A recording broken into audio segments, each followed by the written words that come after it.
L'homme qui s'engage dans un développement de conscience ou qui vient en contact avec des énergies qui travaillent dans cette direction-là peut difficilement au début se dégager des habitudes de sa conscience antérieure.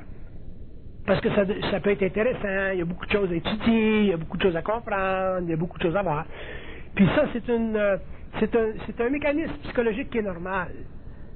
Fait qu'on ne peut pas vous blâmer pour ça.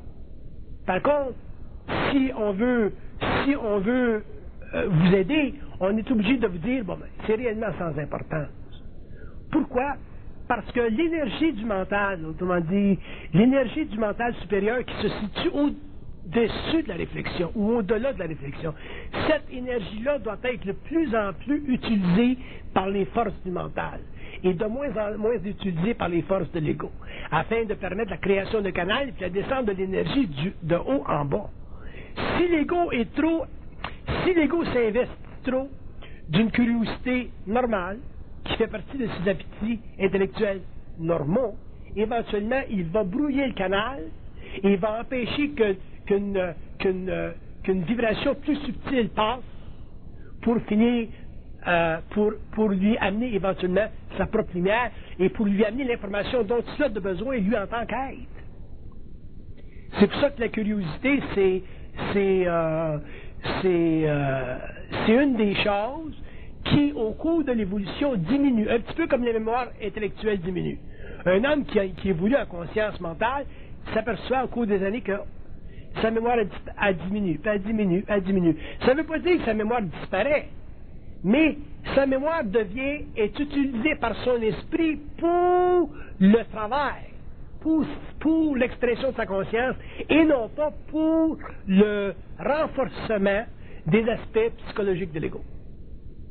Et vous verrez qu'au cours de l'évolution, vous perdrez un petit peu de mémoire. Il y a une petite perte de mémoire lentement qui se fait graduellement.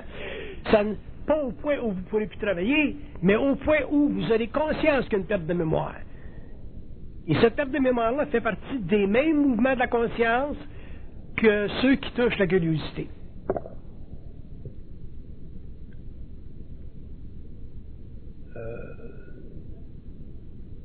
La curiosité, si on la regarde d'un point de vue intellectuel, elle est bonne.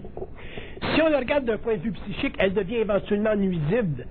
Parce que on a l'impression, en tant qu'ego, de trouver de la valeur dans une question quelconque, alors que cette valeur-là est purement subjective. Puis ça, c'est une habitude, c'est presque même, chez certains individus, ça peut être même une déformation. Parce qu'à partir du moment où la conscience s'élève à un autre niveau, ou que l'homme en arrive à être en contact avec une nouvelle fenêtre, et qu'il a là l'impression finalement d'avoir accès à des réponses, les réponses auxquelles il a accès sont autres que celles qu'il veut avoir. Fait que regardez bien ça, le phénomène de la curiosité, parce qu'au cours des années, vous allez en arriver elle va, avec le temps, s'éteindre. Elle va se raréfier, et un jour, vous n'en aurez plus. Vous n'en aurez plus. Parce que ce que l'homme aura besoin au cours de son évolution, c'est une grande, grande, grande paix d'esprit. Et la paix d'esprit n'existe pas dans la recherche constante de la curiosité ou du développement constant de la curiosité, mais du retrait de l'ego par rapport aux formes qui font partie des structures mentales de la mémoire de sa race. C'est évident qu'il va venir un temps où, bon, les gens vous poseront des questions, puis là, vous pourrez répondre à ces questions-là. Mais cette curiosité-là ou ces questions-là ne seront pas les vôtres. Elles seront pour les gens autour de vous. Ça fera partie de votre discours, ça. Mais en tant qu'individu, vous n'aurez plus d'intérêt à des formes, à ces formes mentales-là, parce qu'il n'y aura plus de vie dans ces formes mentales-là. Moi, savoir à quoi sert un éclipse, ça change quoi dans ma vie? Ça change absolument rien. Si on me le demande, là, je peux répondre, mais je vais le faire pour vous. Mais si je pense que c'est mieux de ne pas vous répondre, je ne vous répondrai pas. Parce que moi, en tant que personne, ça change, la question ne m'allume pas. Si je vais par en dedans et je pose une question concernant l'éclipse, on va me répondre selon ma propre conscience. Et on peut me dire très brièvement, c'est sans importance. Et la raison pour ça, c'est parce que la curiosité, ça s'astralise. Et d'ailleurs, la curiosité ou trop de curiosité, c'est une forme astrale de l'intelligence. Parce que la curiosité fait partie de l'astralité de la conscience mentale de l'âme. Dans le mental intégral, la curiosité n'existe pas. Sinon, on se brûlerait l'esprit, on se brûlerait le cerveau, on deviendrait dingue. Fait que là, qu'est-ce que l'homme conscient recherche? Mais c'est le calme de son esprit. Il y a assez d'être en contact avec les plaies. Déjà, ça, c'est déjà une job. À un moment donné, tu ne veux plus rien savoir. C'est pour ça qu'il disait, il y a 20 ans, je disais, il n'y a rien à comprendre. Je me rappelle au début, il y a 20 ans, quand je disais, en 78, il n'y a rien à comprendre, les gens venaient me voir, ils disaient, comment ça se fait? Qu'est-ce que vous voulez dire, il n'y a rien à comprendre? Tout est à comprendre. Je connais bien des gens aujourd'hui que vous pouvez leur demander la même question, puis on vous dirait, c'est vrai, il n'y a rien à comprendre. Ça ne veut pas dire qu'on n'a pas accès à savoir, ça ne veut pas dire qu'on n'a pas accès à comprendre, ça veut dire qu'il n'y a rien à comprendre dans le sens de l'intellect qui cherche toujours à comprendre. La recherche philosophique de l'ego. On a perdu des années et des siècles à vouloir comprendre. À partir de Socrate, on veut comprendre. Puis on arrive à la fin du 20e siècle, puis on ne comprend rien encore. Il n'y a rien à comprendre. Le fameux casse-tête, effectivement. Mais ça, il faut le savoir par soi-même. Il ne faut pas le douter. Parce que c'est pas facile pour un homme de prendre conscience qu'il n'y a rien à comprendre. Mais je peux vous dire que c'est pas long qu'on en arrive à cette conclusion-là. Surtout quand on a contact télépathique avec les plans, puis qu'on nous l'imprime de jour après jour, qu'il n'y a rien à comprendre. Puis on leur dit, mais pourquoi s'il n'y a rien à comprendre? Il y a tellement de choses à comprendre. Puis on vous dit, il n'y a rien à comprendre. Tout est su, tout est là. Quand tu en auras besoin, ça sera là. C'est tout de même. C'est comme ça qu'on nous répond. Puis c'est normal, parce que supporter un afflux de curiosité intellectuelle, à partir d'un plan mental extrêmement créatif, mais l'homme devient fou, l'homme il se repose plus, il n'y a plus de repos de l'esprit. Ça fait partie de la recherche, effectivement. Puis la recherche, mais ça a été le mot de passe de l'évolution. La recherche de la pierre philosophale, la recherche de ci, la recherche de ça, on passe notre temps à rechercher. On a été pendant des siècles prisonniers du Minotaure. Il va falloir que l'homme retourne ça de bord. C'est ça qui est difficile parce que ça nous est passé. Il faut qu'on le découvre par soi-même.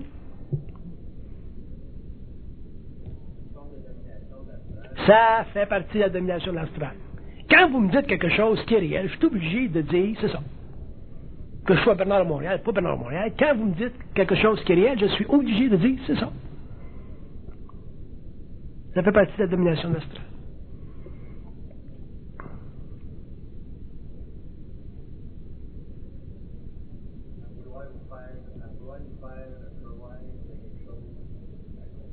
À vouloir nous faire quelque chose à comprendre.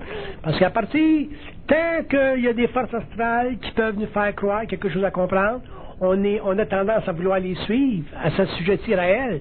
Parce que les forces de l'âme ont besoin des assises, c'est-à-dire que les forces de l'âme ont besoin d'être mises en vibration pour que l'ego, lui, en tant qu'aspect ou en tant qu'aspect de son principe universel, puisse être rassasié. L'ego va être rassasié. Puis le phénomène d'être rassasié, c'est un phénomène astral. C'est comme les gens, il y a 2, 3, 4, 5, 600 ans qui voulaient être proches du Christ, qui voulaient être mariés au Christ, qui voulaient...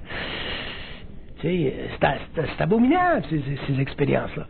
Fait que ça, c'est l'astral spirituel, puis c'est très fort.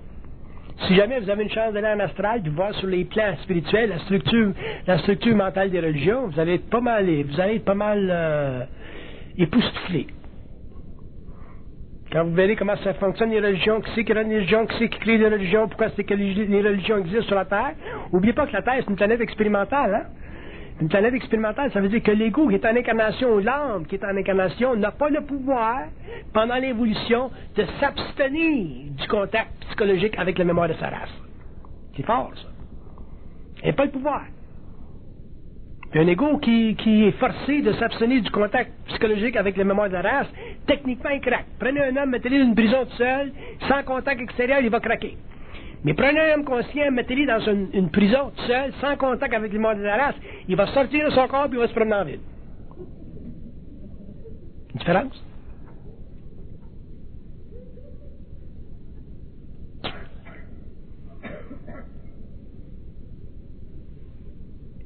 Si je donne une autre définition de la mémoire à partir du plan mental, regardez ce qu'ils disent.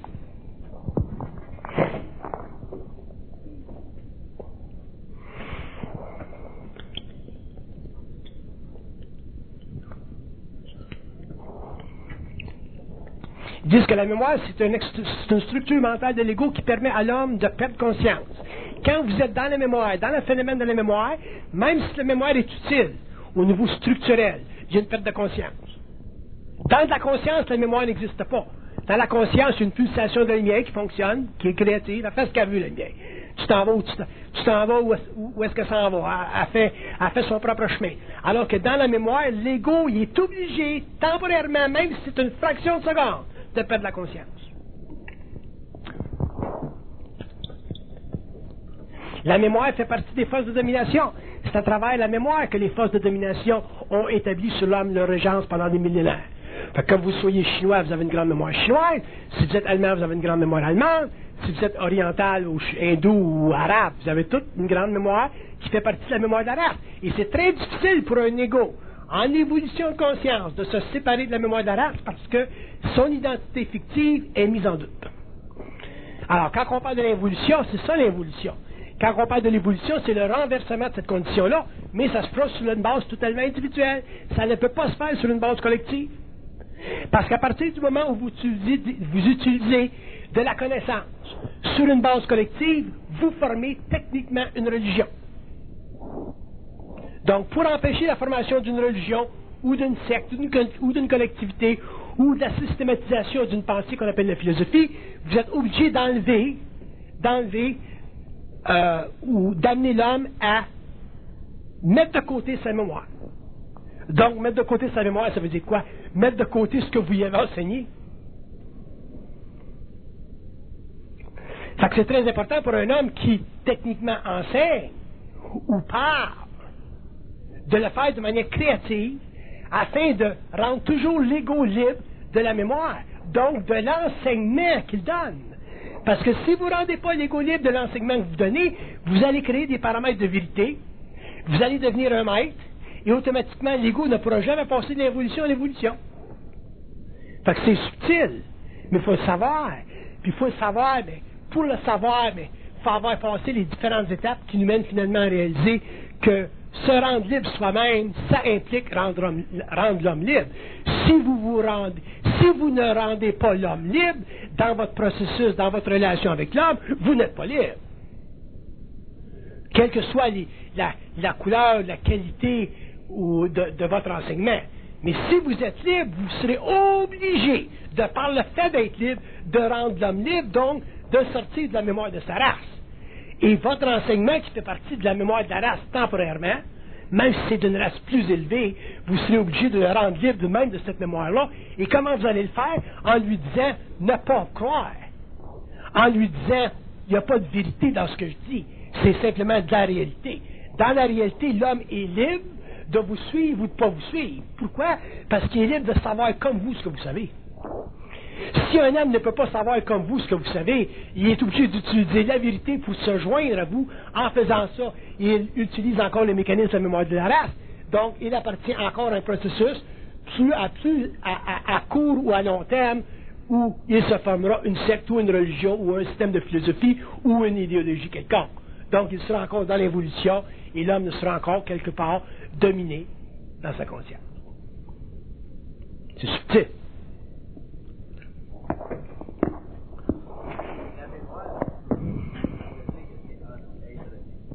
La mémoire, c'est anti-être-té parce que la mémoire empêche l'ego de s'auto-révéler. Ça empêche l'ego de s'auto-révéler. Mais la mémoire, pendant l'évolution, a toujours été utilisée par le pouvoir pour donner à l'homme un aperçu psychologique de la vérité. Alors que dans l'évolution, la mémoire sera retirée à l'homme si elle n'est pas retirée de sa conscience psychologique, elle sera retirée de sa conscience psychique parce que le contact télépathique avec les plaies met totalement de côté la mémoire humaine. C'est ça le savoir. Qu'est-ce que c'est le savoir? C'est le mouvement d'une énergie créative sans la fondation de la mémoire d'humanité. Qu'est-ce que c'est la connaissance? C'est la mémoire de l'humanité élevée à un niveau suffisamment sanctionné pour apparaître comme étant véritablement utile. Donc c'est très très différent la connaissance de la mémoire puis le savoir. Donc un homme peut avoir une connaissance limitée, mais il va avoir un savoir illimité. Mais quand un homme est dans un savoir illimité, il n'y a aucune connaissance de son savoir. Comprenez? C'est intéressant, ça. OK. Alors qu'un homme qui a beaucoup de connaissances, il y a une mesure de sa connaissance. Allez le voir et vous verrez l'orgueil qui est la mesure de sa connaissance. Bon, OK.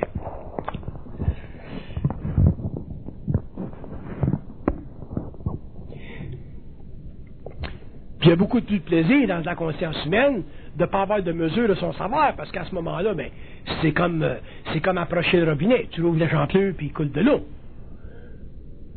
Il n'y a jamais de tarissement d'eau. Tu es toujours en état d'autorévélation. Tu es toujours en état de découverte. Tu es toujours en état d'aller plus loin dans le savoir. Bon, c'est ça qui rend ton travail intéressant. Ce qui rend ton travail intéressant, c'est de savoir que tu peux tout savoir. Il est là le plaisir que la conscience mentale donne à l'homme. Le fait de savoir qu'il a toujours accès au savoir. Mais quelle est la quantité, quelle est la mesure de ce savoir-là? Ben, il ne sait pas. Donc c'est très différent de l'intellect qui peut mesurer ce qu'il sait en citant le nombre d'œuvres qui ont été lues ou en citant le nombre de doctorats qui ont été développés ou acquis, et ainsi de suite. Alors, si on retourne au processus d'autorévélation, autrement dit, au processus de développement de la conscience critique de l'homme vers un infini quelconque, on s'aperçoit que l'autorévélation, c'est réellement la maximalisation chez l'ego planétaire de sa conscience universelle. Et plus le temps change, bien, plus l'ego s'aperçoit que dans un temps, il peut dire certaines choses, dans un autre temps, il peut dire autre chose. Moi, je peux parler aujourd'hui parce qu'on est en 1988, là, 88, 99, on est en 99. En l'an 2000, je pourrais aller un petit peu plus loin. En l'an 2002, je pourrais aller un petit peu plus loin, jusqu'en l'an 2023. Là, ça sera fini. À ce moment-là, ben, au fur et à mesure où tu avances, ce que tu sais sert pour un certain temps. Quand tu vas dans un autre temps, la vibration change, le travail sur tes corps subtils a été encore plus développé, il y a un savoir plus subtil, parce que la profondeur du savoir, aussi l'infinitisation du savoir est simplement basée sur les nuances psychiques de l'ego. Quelle différence qu'il y a entre notre capacité de définir Dieu aujourd'hui puis notre capacité de définir Dieu demain? C'est simplement dans notre capacité d'interpréter la vibration. Si j'allais au tableau puis je donnais des définitions de ce qu'on peut donner de Dieu, par exemple, à une conscience sociale comme celle qu'on a dans la salle, bon, ce que je donnerais aujourd'hui serait différent de ce que je donnerais dans 6 mois. Serait différent de ce que je donnerais dans 2 ans, parce qu'au fur et à mesure où j'avance, ma propre conscience change. Ma propre conscience devient plus subtile. Mon corps mental devient plus subtil. Donc, je deviendrai de plus en plus capable d'ajuster mon mental à la vibration qui passe, parce que ça fait partie de ma relation avec le monde. Mais c'est ma relation avec le monde qui détermine ce que je veux faire, pas ce que je veux savoir de ce qu'on appelle Dieu. Parce que moi, je m'en fous de ce que Dieu est, ou de ce que Dieu est pas, parce que je ne suis pas attaché à la vérité de ça. Par contre, si vous me posez une question en 98 ou en 99, je vais vous donner une définition qui fait partie de la relation entre mon mental et le vôtre, et en l'an 2000, 2003, 2004, 2005, je vous en donnerai un autre, parce que dans 2003, 2004, 2005, moi aussi, j'aurais développé comme l'homme aurait développé.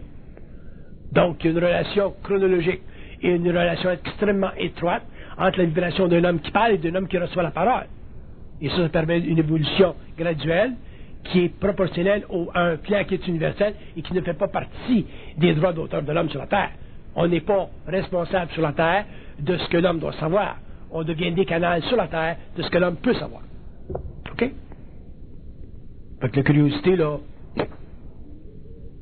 dans le cul, c'est ça.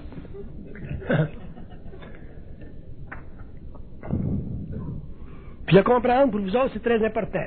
C'est très important. Très important. Comment ça prendrait 10 ans pour le comprendre? C'est pas grave, mais c'est très important. Vous semblez un acteur américain, vous, comment est-ce qu'il s'appelle? Brad Pitt. Vous ressemblez à Brad Pitt. Ouais. Un petit peu, vous avez un petit peu de Brad Pitt. Bon, je continue.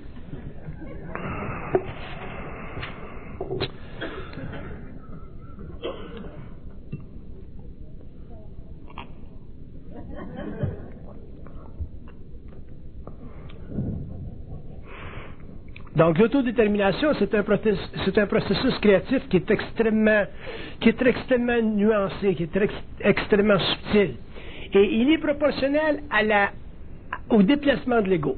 Plus l'ego se déplace, autrement dit, moins l'ego est égocentrique, plus il est centrique, moins l'ego est réfléchi dans sa conscience, plus il est émanant dans sa conscience, plus il va pouvoir lire les nuances de la vibration et finalement en arriver à développer sur le plan purement didactique une science qui fait partie de la matérialisation de la lumière, ce qu'on appelle le savoir. Mais si l'ego est trop dense, il ne pourra pas lire entre les lignes. Parce que les formes auxquelles il est habitué, les formes qu'il utilise en général pour se configurer une personnalité, ne pourront pas laisser passer cette vibration-là. Autrement dit, ce que je veux dire, c'est qu'un homme qui pense trop ne peut pas recevoir l'information. Un homme qui pense moins va recevoir plus d'informations, et un homme qui pense pas pantoute va recevoir totalement va devenir totalement ou va être capable totalement de lire la vibration. Quand vous lisez la vibration, à ce moment-là, vous êtes suffisamment ajusté au mental pour quasiment accéder à n'importe quoi dont vous avez besoin pour créer sur le plan matériel une forme quelconque qui peut servir dans votre domaine, que vous soyez médecin, architecte, plombier, instructeur, quoi que ce soit, éducateur, quoi que ce soit. C'est une affaire de lecture de la vibration. Et la lecture de la vibration, elle est proportionnelle au déplacement de l'ego. Donc, plus vous êtes intellectuel, plus on est intellectuel, plus l'intellect est là, plus la mémoire de la race est là, plus c'est difficile pour nous, en tant qu'être, de lire la vibration. Puis, on a tous accès à la vibration. Le savoir, ça appartient à tout le monde. Ça appartient pas à un homme, ça. Il y a des hommes qui ont plus de facilité que d'autres à la lire, la vibration. C'est la seule différence. Mais techniquement, la vibration, elle appartient à tout le monde. Tout le monde.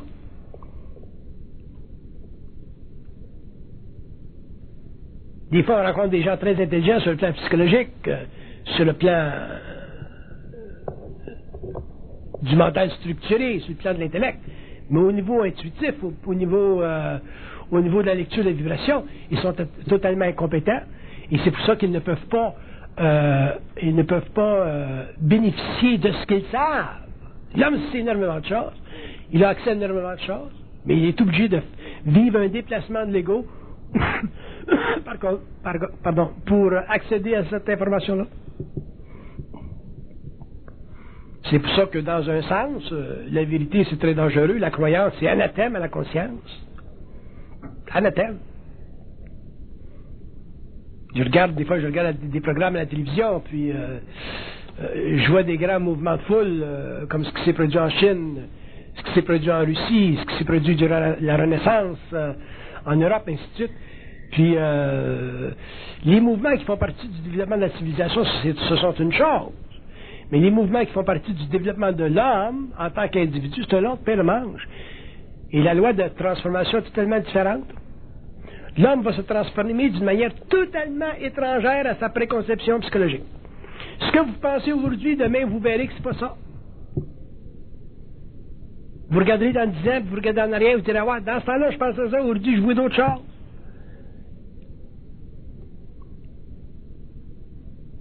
J'ai rencontré des gens qui m'ont dit, je suis allé en Afrique, j'ai fait les l'ésotérisme en France, j'ai rencontré des maîtres un peu partout dans le monde, puis j'arrive au bout de 20 ans, 25 ans, puis je suis au même point où j'étais au début. Ça fait partie de la recherche individuelle. J'ai une femme qui pleurait à chaudes larmes à Saint-Sauveur. Parce qu'elle a fait le tour du monde, elle a fait l'Afrique, elle a fait tous les groupes, elle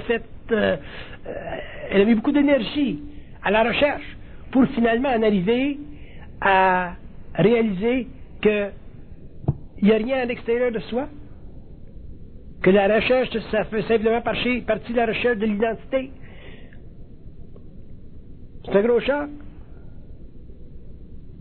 Les membres d'un Rose-Croix en France, un membre élevé d'un Rose-Croix en France, me dit, j'ai travaillé 72 ans à la recherche pour en arriver finalement à réaliser qu'il n'y a rien à comprendre. J'ai vu des hommes pleurer, des femmes pleurer à cause de ça. Fait qu'il est temps qu'on commence à comprendre qu'il n'y a rien à comprendre. Ça ne veut pas dire qu'on n'a pas accès à savoir. Ça veut dire qu'on en arrive finalement à vivre un déplacement de l'ego suffisant pour réaliser que ce qu'on appelle l'intelligence ou la conscience créatrice, ça fait partie d'un mental dont les architectures sont très très différentes de celles qui ont été nécessaires pour le développement de la conscience de la race. Pour comprendre ça, c'est déjà un grand développement pour l'homme. Puis ça nous amène éventuellement à une grande paix intérieure.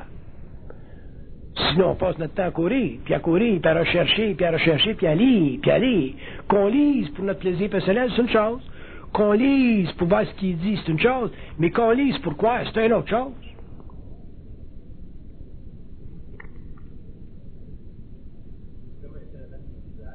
C'est un phénomène d'aiguisage, et quand l'homme deviendra un géant, il s'apercevra qu'il y a un autre géant qui pousse. Quand vous croirez que vous êtes un géant, vous verrez qu'il y a un autre géant qui pousse. Puis quand le géant qui pousse croira qu'il est géant, il verra qu'il y a un autre géant qui pousse. Et la conscience supramentale sur la Terre, c'est du gigantisme. C'est un processus de développement à long terme. C'est un processus qui va à l'infinitisation de la conscience. C'est un modèle de conscience qui ne fait pas partie de l'expérience psychologique de l'ego sur la Terre. Ça ne fait pas partie de la conscience de la race. Ça ne fait pas partie de la conscience des nations. Ça fait partie du développement de la conscience de l'individu, de la fusion entre l'esprit et l'âme et du retour de l'homme à sa source. Puis on parle du retour de l'homme à sa source. On ne parle pas dans un sens spirituel indien du terme, là. Le retour de l'homme à sa source, ça veut dire la capacité de l'homme de parler, d'avoir ou de s'entretenir télépathiquement avec le plan mental de manière à ce qu'il y ait parfait équilibre entre les plans invisibles et le plan matériel. Sinon, c'est encore de la domination. Si vous n'êtes pas capable de parler avec votre double et d'établir avec votre double une corrélation psychologique parfaite, et de pouvoir interpréter sa relation avec lui, comprendre sa relation avec lui, voir où il en est dans son évolution avec vous, à ce moment-là, votre double devient pour vous un esprit supérieur, et en devenant un esprit supérieur, vous devenez un esprit inférieur. En devenant un esprit inférieur, vous n'avez pas le pouvoir de retarder son émanation. Et si vous n'êtes pas capable de retarder l'émanation d'un esprit, vous êtes envoûté par l'esprit, vous n'êtes pas libre de l'esprit, et vous êtes automatiquement en initiation. C'est ça une initiation d'ailleurs. L'initiation, c'est être assujetti au pouvoir vibratoire d'un esprit qui vous magnétise pendant un certain temps parce qu'il a sur vous ascendance. Mais ascendance à quel niveau? Ascendance au niveau de la croyance. Quand vous serez plus capable de croire, pas dans le sens psychologique du terme, mais parce que vous aurez plus l'énergie au niveau de l'ego pour croire, vous ne pourrez plus traiter avec votre esprit comme vous avez traité pendant l'évolution. Vous serez libre d'entretenir avec lui un dialogue extrêmement intelligent. Et si l'esprit doit être corrigé dans son travail avec vous, vous aurez le pouvoir sur la terre de le faire. Et c'est la première fois que l'homme pourra corriger le monde des esprits et s'introduire dans le monde des esprits et commencer finalement à mettre de l'ordre dans le monde des esprits qui est extrêmement désordonné. Et si vous saviez aujourd'hui jusqu'à quel point le monde des esprits est désordonné, vous seriez totalement époustouflé. Ces êtres-là ont besoin beaucoup plus de guidance que vous pensez. Et l'impression qu'on a que les esprits qui sont sur le plan astral ou qui sont sur le plan mental sont des esprits supérieurs, c'est une impression qui relève du fait que nous, sur le plan matériel, nous vivons l'incarcération de l'âme. Et puisque nous vivons l'incarcération de l'âme, c'est la raison pour laquelle nous vivons l'incarcération de l'âme, c'est parce qu'il n'y a pas eu de fusion entre notre esprit et l'âme, c'est-à-dire que nous n'avons pas été capables encore, sur le plan de l'ego, de nous libérer de la domination de l'esprit à travers les forces de l'âme, donc des forces astrales, donc de la programmation, qui fait partie de notre incarnation sur le plan matériel. Mais quand ça sera fait, l'homme deviendra très intelligent, et finalement, la recherche fondamentale de l'ego sur le plan philosophique, psychologique, existentiel et psychique sera établie, et les forces occultes n'auront plus sur la terre de pouvoir sur l'homme. C'est évident, grandi à ce point-là, les religions n'existeront plus pour l'individu. Elles existeront pour les masses, mais elles n'existeront plus pour l'individu. Parce que l'homme aura le pouvoir, à ce moment-là, de lire parfaitement la vibration. Alors, qu'est-ce que ça veut dire, la vibration? Lire la vibration, ça veut dire savoir sans aucun obstacle. C'est ça que ça veut dire? Savoir sans aucun obstacle. Qu'est-ce qui peut créer un obstacle dans le savoir? Ce sont les forces astrales. Qu'est-ce qui peut créer un obstacle dans le savoir? C'est la puissance vibratoire de votre double. Bon, le contact vibratoire avec le double, le développement de la relation entre l'homme et le double, l'horizontalisation du rapport entre l'homme, entre le mortel et le double, ça fait partie de la conversion des nouvelles énergies, ça fait partie de la fusion, ça fait partie de l'immortalisation de la conscience humaine. Quand je parle d'immortalisation de la conscience humaine, je dis la morontialisation de la conscience de l'homme après la mort. Une fois que ça s'est établi sur le plan matériel, c'est établi dans les éthers et les forces occultes, c'est-à-dire les forces qui font la gestion des archives dans le monde mental, sont obligés de travailler en étroite relation avec l'homme, et c'est là que l'homme commencera finalement à recouvrir un peu de pouvoir sur la Terre, un peu de pouvoir au niveau des forces de vie, un peu de pouvoir au niveau des forces du mental, un peu de pouvoir au niveau des forces astrales. Le rêve changera, le mental changera, les architectures du mental deviendront de plus en plus fluides, de plus en plus limpides, et l'homme en arrivera finalement à savoir et à réaliser qu'il est réellement un être de lumière. Pas simplement qu'on pense qu'on est des êtres de lumière, mais l'homme deviendra un être de lumière. Mais tu deviens un être de lumière dans le fait, dans l'action, dans la manifestation. Tu ne deviens pas un être de lumière parce que tu veux en être un. Tu peux pas devenir un maringouin parce que tu veux être un maringouin. Faut que tu piques. Oui.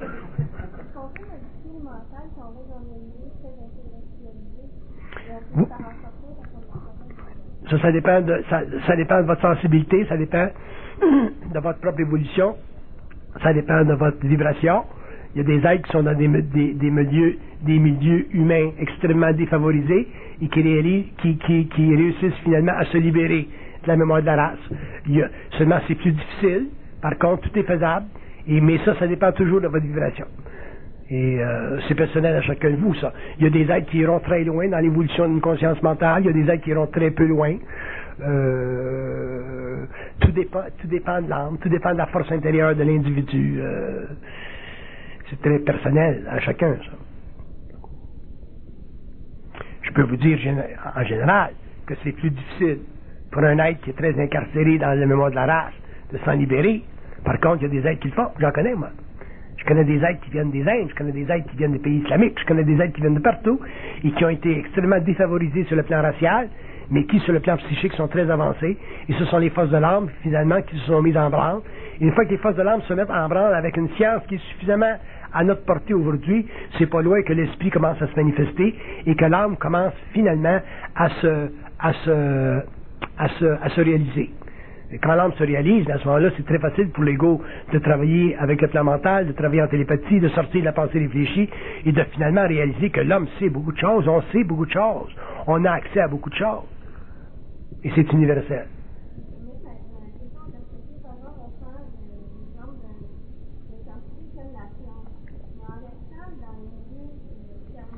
Ça fait toujours partie de son expérience d'âme. J'ai rencontré un homme il y a plusieurs années qui me disait, bon, mais moi je travaille pour le gouvernement américain, on travaille dans les systèmes nucléaires, et ainsi de suite. Puis, d'ailleurs j'avais fait un test avec lui. J'avais dit, parce que c'était un type très, très sensible, j'avais dit, va dans ta tête et parle comme si tu parlais avec quelqu'un. Puis j'avais dit, pourquoi tu travailles en sciences, pourquoi tu travailles dans le nucléaire, et on lui avait répondu dans sa tête, pour le patriotisme. Pour le patriotisme. Je lui avais demandé, est-ce que c'est une forme valable? Puis il m'avait dit, d'après moi, oui, puis d'après moi, non. J'avais dit, retourne dans ta tête. Puis, donc, il avait demandé dans sa tête si c'était valable de travailler en sciences nucléaires, simplement pour le patriotisme, puis on lui avait répondu qu'on ne voulait pas en parler. J'ai dit, à partir du moment où on veut pas vous donner de réponse En ce qui concerne votre plan de vie, vous devez trouver la réponse par vous-même. Et aujourd'hui, cet homme-là ne travaille plus où il travaillait, il ne travaille plus dans ce domaine-là, et il est très très bien dans sa peau. Donc ça dépend des forces de l'âme, ça dépend de l'individu. Vous ne pouvez pas empêcher un ego de travailler dans un certain domaine quand il est inconscient, parce que quand on est inconscient, on n'a pas de rapport, on n'a pas de mesure. On n'a pas de mesure. On n'a pas de force intérieure, on n'a pas de puissance, on n'a pas de critique absolue, on vit par rapport à la mémoire de la race.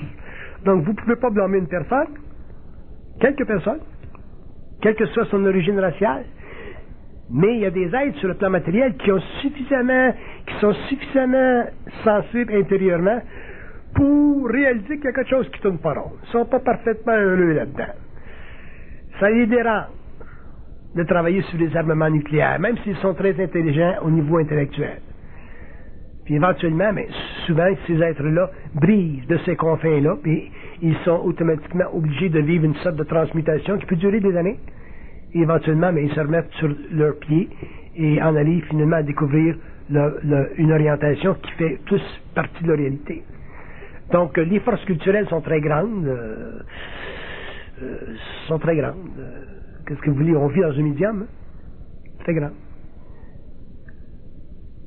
Moi, je regarde simplement ce que j'ai dû vivre quand j'ai expérimenté la fusion 69, le départ d'une carrière purement scientifique, intellectuelle, vers un mouvement d'esprit totalement libre. Et ça a été très dur pour mon ego, très dur pour l'ego.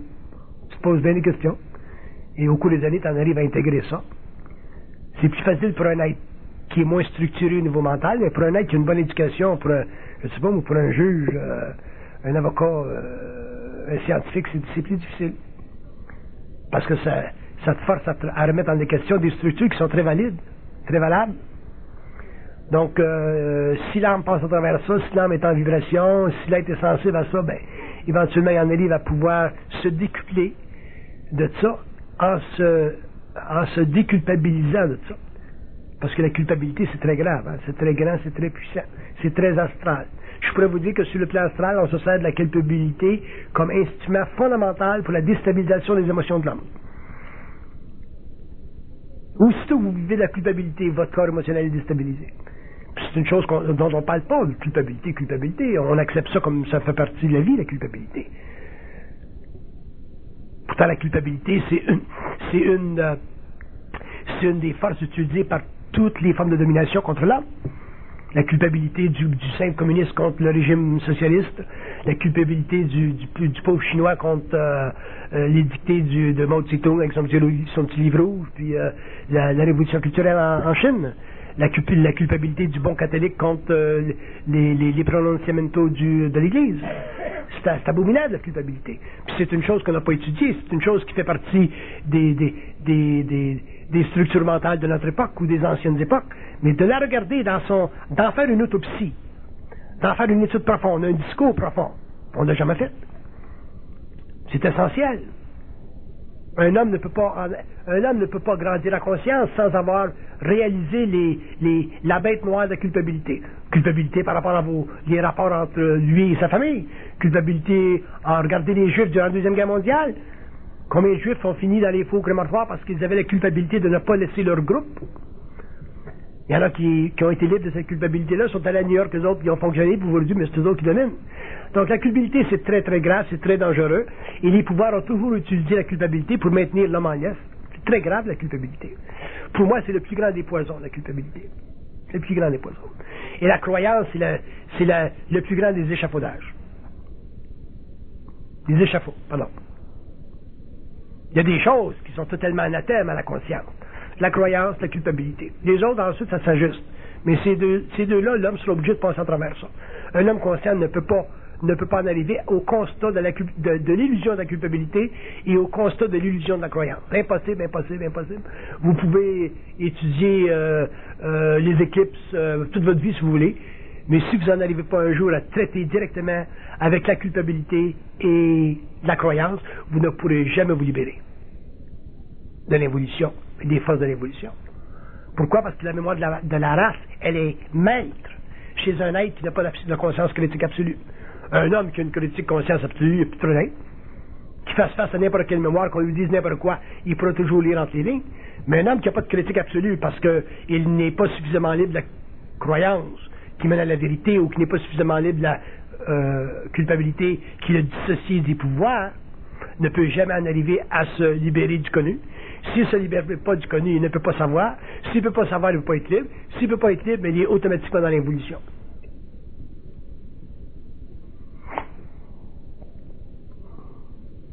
Donc, il y a des choses qui sont nécessaires pour quand même faire le partage des choses.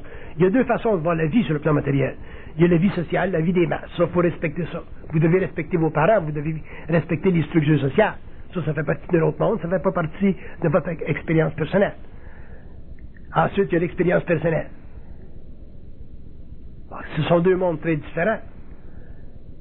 Moi, il est de mon devoir de respecter ma mère, de respecter sa façon de voir les choses. Elle n'est pas en évolution de conscience, elle est en expérience karmique. Mais moi, en tant qu'individu, ma raison d'être doit être définie par ma raison de vouloir, ma raison d'évoluer, ma raison de devenir. C'est plus le domaine de ma mère. Ma mère ne peut plus me dire, oh, ben, tu dois aller à l'église le dimanche, mon petit gars, parce que tu vas me faire de peine. À un certain moment donné, ben, si je te fais de peine, là, c'est ton problème. Je vais essayer de t'en faire le moins possible. Mais tu ne peux pas m'amener à l'église le dimanche si ça fait plus partie de ma conscience d'y aller, ainsi de suite, ainsi de suite. Donc, si je ne suis pas capable de me libérer de la culpabilité par rapport à ma mère, là, je suis fait. Fait que ça va loin. Fait que c'est un grand défrichement, la conscience. Ça sera totalement différent de ce que vous pensez. Et tout ce que vous avez appris pendant l'évolution, que ce soit en Orient, que ce soit dans les écoles ésotériques ou occultes de l'Occident, vous serez obligé de le faire. Parce que l'évolution d'une conscience mentale sur le plan matériel veut dire le mouvement de l'homme en dehors de la conscience évolutive de sa race. Ça veut dire que tout ce que nous avons appris par le passé sur le plan psychologique de l'ego, qui a servi à la construction des structures mentales, c'est-à-dire de nos façons de penser, donc de nos façons d'être, seront transmutées au cours de l'évolution. Et pas par l'âme. Il n'y a rien qui sera transformé par l'âme. Ça sera transformé par les plans dont l'homme aura conscience et en relation avec lequel il travaillera. Les hommes ne peuvent pas transformer les âmes. Les hommes peuvent engendrer l'homme à leur image, mais les hommes ne peuvent pas transformer les hommes. Mais les forces occultes peuvent le faire. Le plan mental peut le faire. L'ajusteur de pensée peut le faire, à partir du moment où l'homme est conscient des plans. Si l'homme n'est pas conscient des plans, à ce moment-là, ce qu'il peut vivre, c'est une sorte d'intuition au niveau de l'âme, peut développer une certaine spiritualité au niveau de l'âme, mais il n'en arrivera pas éventuellement à développer une parfaite identité sur le plan matériel, et il n'en arrivera jamais sur le plan matériel à savoir. Il sera toujours à la quête d'un absolu. Il sera toujours à la quête d'une identité. Ainsi de suite.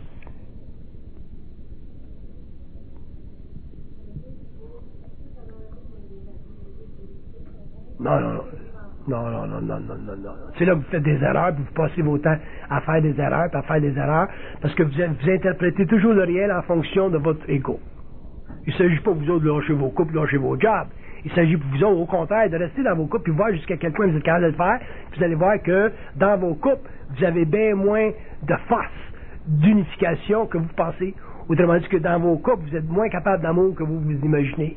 Et que vos couples sont bien plus des abris pour votre insécurité émotionnelle que des plans à l'intérieur desquels vous développez des forces. Parce que vivre en couple, ça prend beaucoup de force intérieure. Vivre avec une femme ou vivre avec un homme, ça prend beaucoup de force intérieure parce qu'on n'est pas des cadeaux, parce qu'on a des personnalités différentes, parce qu'on a des programmations différentes, parce qu'on a des signes astraux différents. Ça prend beaucoup d'amour pour vivre en couple. Et la raison aujourd'hui que les couples sautent, c'est parce qu'il n'y en a plus d'amour. Il n'y a même plus d'amour astral. L'amour mental, oubliez ça, on n'est même pas rendu là. Quand il y aura de l'amour mental entre les couples, entre les hommes et les femmes, les couples deviendront totalement indissociables sur le plan psychique.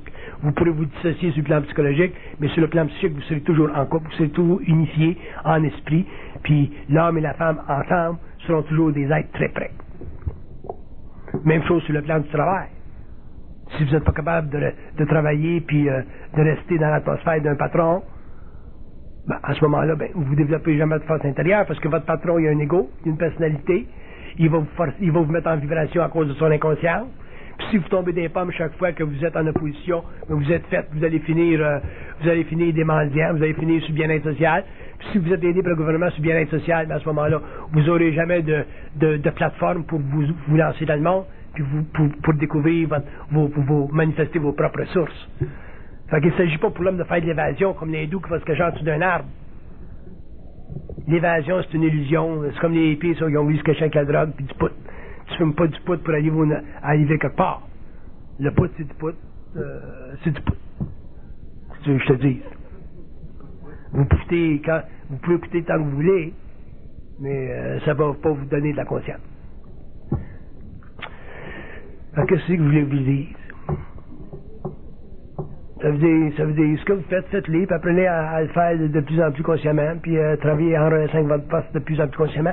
Mais il va probablement venir un temps, dans votre évolution, où il va être temps de mettre le boss, de mettre votre patron de côté pour aller vers un autre qui est un petit peu plus intelligent, plus sensible.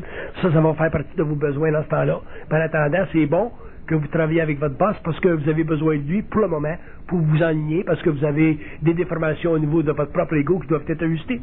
Vous avez quelque chose à apprendre, et ainsi de suite. Votre boss, il dit, bon, ben, arrive à 9h le matin, mais vous arrivez tout à 9h05, 9h05. Vous dites, je suis pas capable d'arriver en retard, à temps. J'arrive toujours à 9h05, à 9h05. Ben, c'est parce qu'il y a une force en vous qui vous force à arriver à 9h05. Vous n'avez pas cassé cette force-là, puis un jour, vous allez la casser. Vous allez arriver à 9h, puis ça, vous allez arriver à 9h-5. Puis là, le boss peut dire, wow, t'arrives à 9h-5. Ah, m'a donné une augmentation de salaire. C'est comme ça que ça marche. Le boss, il a entièrement raison de vous demander d'arriver à 9h. Ça, c'est votre responsabilité sociale. Sans ça, il n'y a plus d'équilibre. Puis, n'oubliez pas une chose, c'est pas parce que vous pensez que vous êtes conscient que vous êtes conscient. Bye, bye, bye, bye, bye.